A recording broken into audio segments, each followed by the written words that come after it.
The Guild is Maximum Lawyers' community of legal entrepreneurs who are taking their businesses and lives to the next level.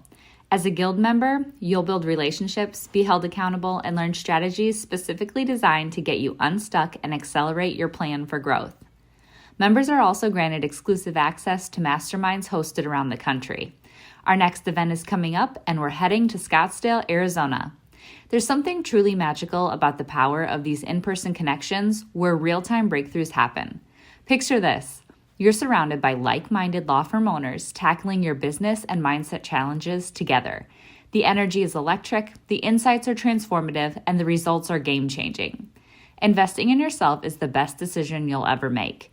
The knowledge, strategies, and breakthroughs you'll gain are priceless assets that will supercharge your practice and propel you forward. Join the Guild and secure your ticket to Scottsdale at the best possible price by visiting MaxLawEvents.com. Run your law firm the right way. This is the Maximum Lawyer Podcast. Your hosts, Jim Hacking and Tyson Mutrux. Let's partner up and maximize your firm. Welcome to the show. In today's episode, we're sharing a presentation from MacLawCon 2020. Our originally scheduled MacLawCon speaker, Anneke Godlewski, presented live to the Maximum Lawyer Guild community, and today we share her talk, Find Your Why. Let's get to it. I'm Anneke Godlewski. I've met a ton of you, and I'm really excited. I was really bummed that we couldn't do this live in St. Louis, but at least I figured we could do it here, and I know that everybody is really going to miss each other, and I think there's been a little bit of chatter, like especially with next week coming up when we would have been in St. Louis. We're just like, oh, it's such a bummer, but it's nice that you guys were willing to have us present electronically. That's really great. Absolutely. I completely agree. It's going to take a long time to get to next year, but we're already planning for it. So I'm excited. Yeah. And it was nice because everything, I think for the most part, is just going to seamlessly transfer. So hopefully it will. That'll work out. Absolutely. Take it away. Yeah. So what I was planning on talking about in St. Louis was how to find your why. And I know that that's a really broad topic, but I think that it should be one of the cornerstones or one of the keystones of figuring out the way that you want to market your practice. So, I mean, I'm sure a lot of you guys have heard me say this before. My little shtick is that so many people would rather, they don't even want to hire an attorney. They dread it because they would rather not have the problem that they have in the first place that requires them to need an attorney. So I'm not going to go into the same old spiel that I always talk to people about, connecting with people before they even have a problem, showing them that you are the best option, all of those things. But sometimes, we all get that you should start marketing and start connecting even before somebody has an issue. But it's also important to figure out in those marketing messages why you do what you do, because that's one way that it's going to help you connect with those potential clients and help them also kind of understand what it is you do and how to explain to other people what you do, which makes it easier for referrals and stuff. Because sometimes, we have these happy clients and we have these people who would go to the ends of the earth for you as a lawyer because you've solved their problem, you have changed their life, you've, prevented them from serious tragedy, from their tragedies extending the rest of their lives. They would love to send you referrals, but they don't really know what to say. All they know is call my guy or call my girl or call my lady. But if that person's like, well, what are they going to do for me? And, what are the specific things that they're going to be able to help me with?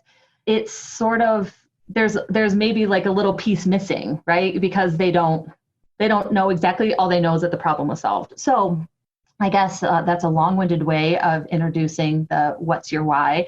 And it was really awesome because I did this exercise with Bill Umansky, which was, anybody who knows Bill is, he's hilarious.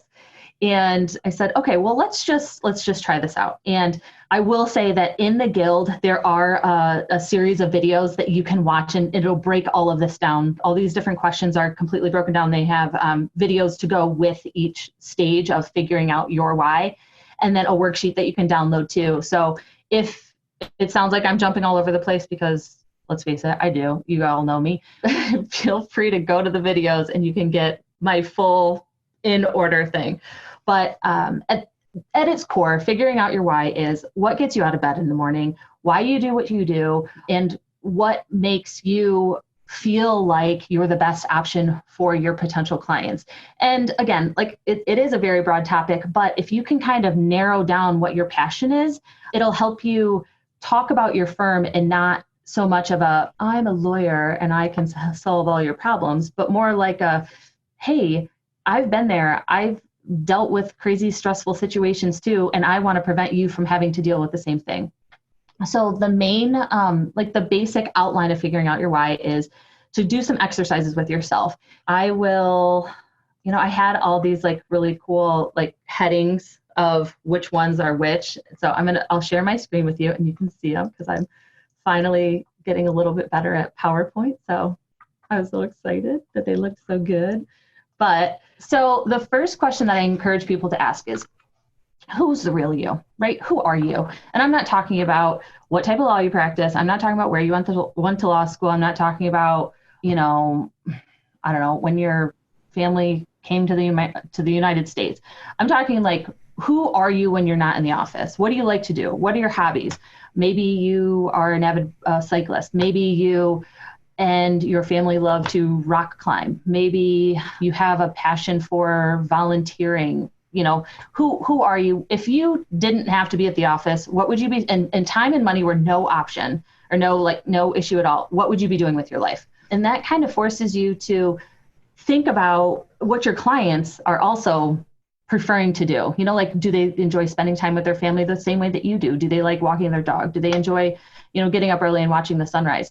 I know it's quirky, but just write the answers down. You'll see it in the little course that's in the Maximum Lawyer Guild. But who are you? Talk about all the different things that you enjoy doing. Okay, so the next one, people are like, okay, why do I have to, figure out who I am? So hang on. Next one is why you chose to practice law. And sometimes this reason is going to be very closely aligned with what you are also passionate about, what you're passionate about in your life. So, or maybe it could be very closely related to something that has happened to you, or, a big problem that you might have had. And actually, I'm wondering if the next question will also address this issue, but write down all the reasons why you like to help other people. I know, especially in this group, that becoming a lawyer was not all because of the paycheck. And, whether or not you decided to go into a certain practice area because that's where, that was a practice area that you were a law clerk in, or maybe because you're in a family firm where that's what your parents did and you're taking over the firm. But write down why you chose to do what you do, and also some of the things that bring you joy when the case is resolved, whether it's, helping a mom get back on her feet after a nasty divorce, or if it's helping somebody kind of get their life back after they were seriously hurt in a car accident and unable to work. So write that down, and then we'll put it all together at the very end, I promise. And the third one is, how do you deal with stress? For me, when I'm super stressed out, I cannot sleep. I fall asleep and then I wake up, fall asleep, wake up, fall asleep, wake up. I try my best not to be impatient with my adorable 7-year-old who often seems to be the most needy when I am extra stressed. It's almost like he can feel it and add, sometimes it adds to it. But what do you do? How do you cope? I mean, do you find yourself just kind of pulling back? Do you find yourself not really hanging out with your family as much? Do you find yourself working late, unable to sleep? Or maybe you are just, short when you don't mean to be short. Or maybe you tend to just not talk to anybody at all because you're just so lost in your own thoughts. Think about that. Think about what your own reaction is to large amounts of stress. And the next one is, remember when you almost lost your bleep? The story of the most stressful problem ever experienced. So I want you to then think about and write down a problem that seemed so insurmountable that you just didn't think that you were going to overcome it. And, maybe it was something financial, maybe it was losing a loved one, maybe it was a really bad diagnosis. Obviously we don't like to think about those tragedies, but if we're going to try our best to connect with our clients and discuss and figure out what our why is and then communicate that to them, we have to remember that they are going through something really bad. 9 times out of 10, they're going through something really bad.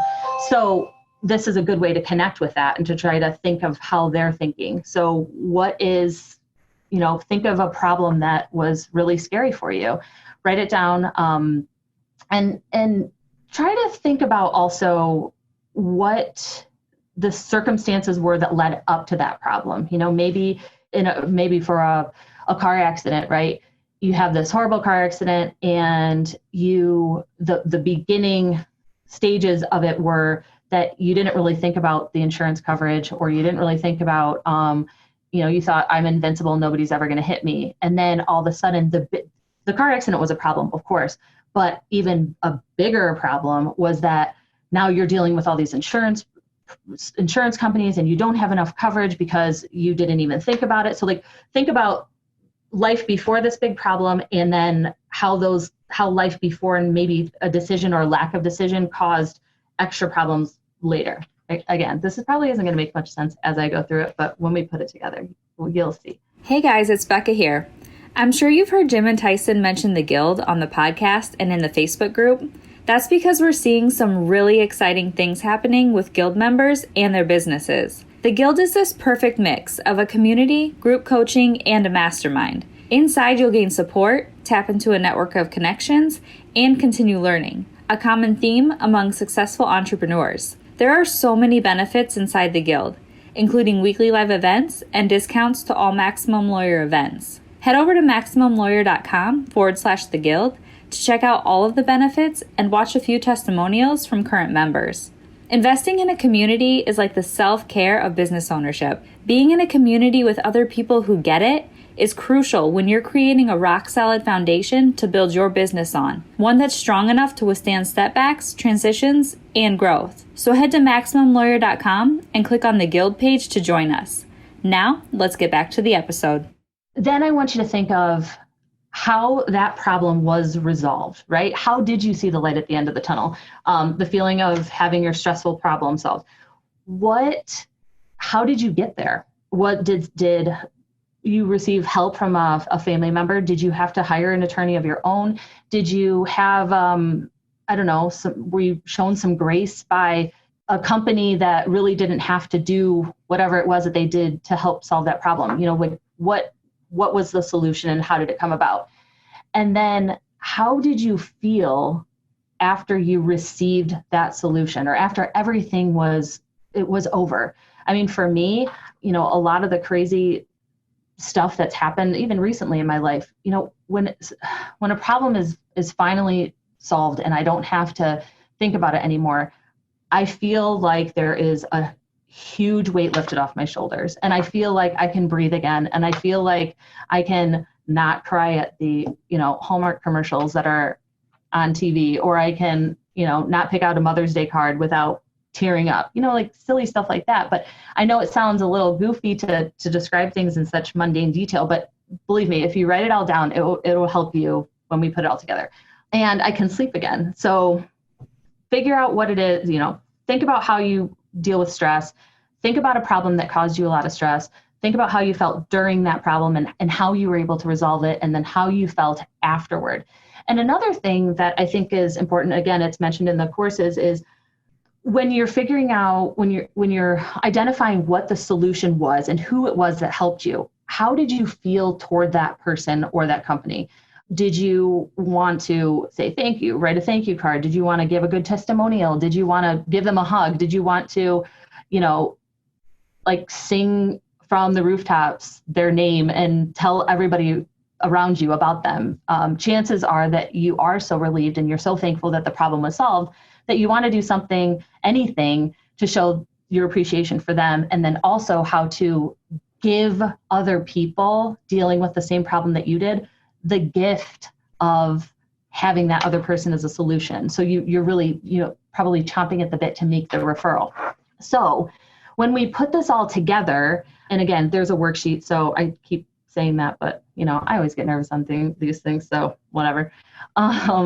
You're going to end up with kind of a story, if you will, of, hey, I know what it's like to be stressed. When I'm stressed and when I'm scared and when I'm worried, I'm not able to eat and I'm not able to sleep and I'm impatient with my kids. Especially, I can remember this one time where I thought, well, here, I'll give you a good example. And I don't know how, not a lot of people know this, but my husband used to own a motorcycle or a motorsports shop. And in 2014, he had a really bad falling out with his business partner. His business partner stole a bunch of inventory and shut the doors and locked. It was a bad situation.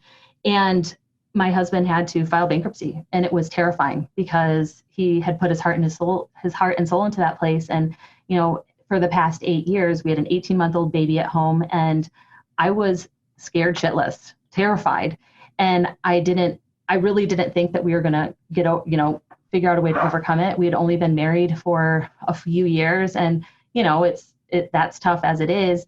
And I was really scared. And luckily, there was a great attorney who was able to walk us through everything and make sure that we didn't, lose everything.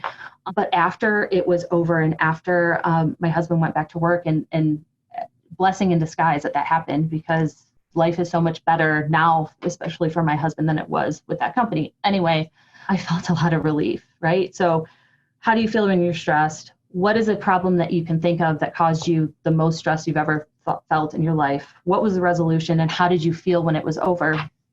And, what did you want to do to thank or recognize that person that helped you? I mean, the attorney that was in our corner when he was walking my husband and kind of me through everything, it was mostly him.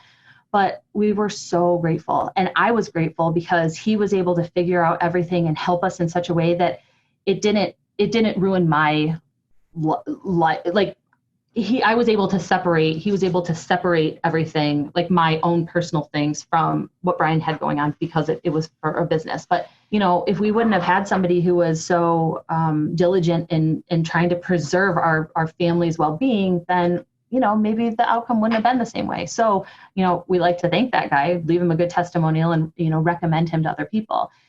So when you look at all of this and compare it or merge it with why you decided to go into the practice area that you did, even if the reason that you went into the practice area that you did doesn't necessarily have anything to do with the story of your stress. Like, for instance, let's pretend that I'm a lawyer, and my story of why I decided to become a divorce attorney has nothing to do with my big stressful bankruptcy problem, right? But you can still make a connection between the feelings that people are feeling. And when you put it all together and you kind of simplify it into something like, I'm an attorney because I want to help other people eliminate some of the same stresses that I dealt with over the course of, over however many years ago. When you can figure out a nice phrase of how to say it, then when you are talking to a neighbor or the mailman or, a friend of a friend at a party, and they're like, what do you do? Instead of just saying, oh, I'm an attorney, and have that be kind of a forgetful answer, people are like, okay, great, you're an attorney. Instead, you have something to talk about and say, like, look, I don't ever want anybody to feel the same stress that I had. And I remember, and you don't have to go into specifics. Do I tell the story about how my husband had to file bankruptcy to everybody I meet? No, of course I don't. And I mean, this is a very small group, so I feel comfortable saying that because I, love and trust so many of you guys. But showing that human side of yourself, that you aren't just some attorney who's amazing and can solve everybody's problems, showing that you do have a human side is what is relatable and what's memorable about you. And, figuring out your why is also, it can translate into other aspects of your firm instead of just marketing. For instance, I went down to a law firm in South Carolina and I spent 3 days with them. It had started off as a question about, just marketing consulting, but then it kind of morphed into all of these other tweaks and all of these other improvements that could be made in the firm based on their why, right? So if the attorney's why is to serve his community and to help give his clients kind of, the peace of mind, knowing that even though they committed a crime, or even though they got in a really bad car accident, he was mostly criminal defense and personal injury, that he wanted to be that solution for them. And he wanted to be able to lift people up and realize that their lives can go on after something bad like that happens. Then what does it take? If that's the why, then what does it take to communicate that to the client? You have to be able to look at your firm and make sure that all the different steps that you're taking in your firm are matching that why. So for instance, like the intake process, right? We were able to tweak the intake process and realize that there were a couple things that were being left out just because nobody had really thought about it. So it wasn't that they were doing anything bad, but when you're like, look, if I want these people to be so comfortable and so confident knowing that we will be able to take care of their solution because I was in their shoes once and I don't ever want anybody else to deal with the same problem or stress that I did, then in the intake process, we can use specific language that reiterates that. Like, you know what, I'm so glad you called us, you found the right place. Or, you know what, the attorney has gone through something just like that and you are probably so stressed out.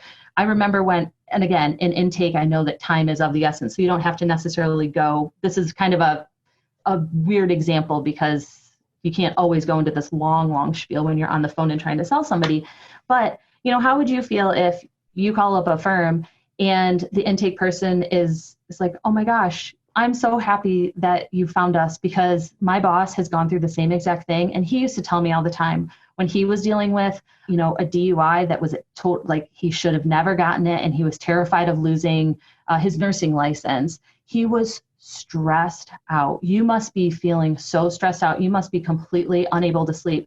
It creates that bond with people almost immediately instead of what's your name, what's your address, what's your phone number, and we have a $250 consultation fee. Who would you rather talk to? You know, somebody who already seems to get you, a complete stranger seems to get you, or somebody who's just like, you know, going through the motions of wanting to sign you up.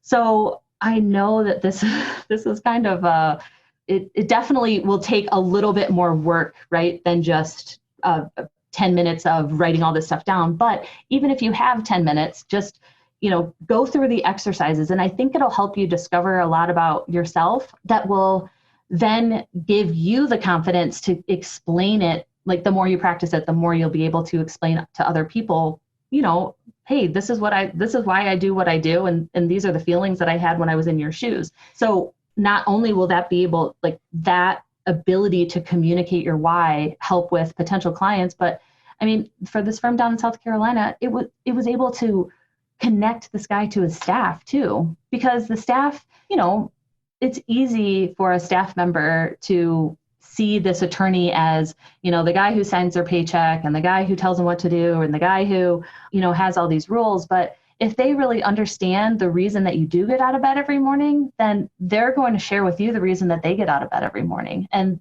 the more that you can do to understand that, and the more that they understand you, the more cohesive the firm is going to be, and the more communication that you guys will have. And I mean, really, the more cohesiveness you'll be able to show the clients, and something that the clients will look at and appreciate, because it seems like you guys, and it will cause you to be a real team, and that way everybody's on the same page. So potential clients, figuring out your why will help potential clients understand what, you know, why you do what you do. It'll help your employees figure out why you do what you do, and kind of get them more invested in the firm and wanting to do a good job to fit that why. And then third, like I touched on before, it'll be able to, you know, you'll be able to help referral sources, and you'll be able to really, you know, explain to your clients exactly why you did it. But then also, I mean, again, if somebody's going to refer their friend to you, they don't care about the nitty gritty of, they order my medical records, you know, every 30 days, and they, you know, send the letter to the insurance company. They don't care about the logistics, but they do care about sending their friends and family to somebody who gives a shit, really. And what better way to show somebody that you give a shit than to be able to explain why you do what you do, but in an emotional and human way. So I think that might be it. That was so good. So I have not viewed your videos in the Kajabi membership, but what I liked about that was, okay, so they're going to do their why, and that's great. And they might have thought, and then that's it. But what I love is you're like, no, then there are these offices making changes based on what they're finding with their why. That's awesome. Yeah. Again, it doesn't have to be like this highlight of, oh my gosh, these are 60 things that we're doing wrong. I'm talking like, you can look at every single process in your firm. I mean, I'm talking from marketing all the way to 2 years out of settlement or resolution, right? But if you look at every single step, and even if it is something as mundane as following up on medical records, right? You have to call a facility and find out where these records are. That's a step of the process for a personal injury case. If you say, okay, I'm the medical records person. Why does my boss do what he does? Because he wants people to have resolution. He doesn't want people to suffer because he knows what it was like watching his mom in a car accident, right?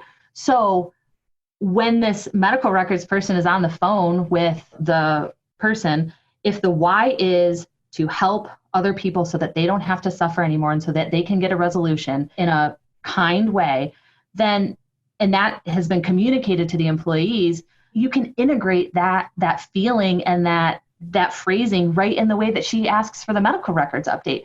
Hey, this is Anneke. I'm calling from, Smith Law Firm, and I'm just checking up on those records.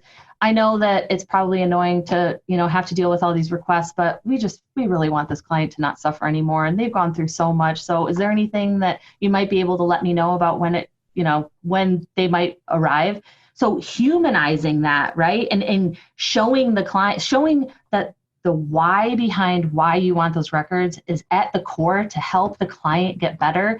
That person is going to be so much more likely to actually grab the file and look it up and get those records out to you faster than, we ordered those records 30 days ago. Where are they? I mean, it's like, it doesn't seem like it would make that much of a difference, but think about all the different people that you have to talk to every day. And you can remember the pleasant, you don't really remember the pleasant ones as much as you remember the jerks, but it's refreshing, it's refreshing when you're like, oh, because that's also, as a side note, I think that's why everyone has been having such a hard time with this COVID stuff and all of the isolation. I mean, I really, really struggled with it when I went out on my own and I was working from home. I mean, I wasn't seeing anybody for days, and I didn't realize how much of an emotional toll that takes on your psyche, right? Because humans are born to be able to connect with other humans and make eye contact and hear good inflections in people's voices and have like really meaningful meaningful connections. So if you can take just a sliver of that humanity, even on the most mundane thing of checking up on medical records, then think of all the, you will quickly get the reputation for being a pleasant firm to work with. I don't know. So just try it. I mean, go through all the different things. And I'm telling you, it's not just another one of these community marketing. Anneke talks about community marketing. It's a feel good thing. Like, it doesn't necessarily have to be about rosy colored glasses and kumbaya. It's like these 60 things that we came up with together we came up for this firm. I mean, these are tiny tweaks that equate to dollars, right? So, I mean, if it's going to increase referrals, if it's going to speed up the time it takes to settle a case, if it can affect the relationship or, the rapport that you have with an insurance adjuster, causing that, which could cause them to give you a higher settlement offer, or if it could make a client, you going the extra mile for the client because of your why and explaining that why, and making them over the moon happy, which will again turn into either a repeat client or a referral. That all equals dollars. So yeah, it's kind of sappy, but it will make you money too, which is at the end of the day why everybody's in business. So I don't know. I hope you try it. It'll work.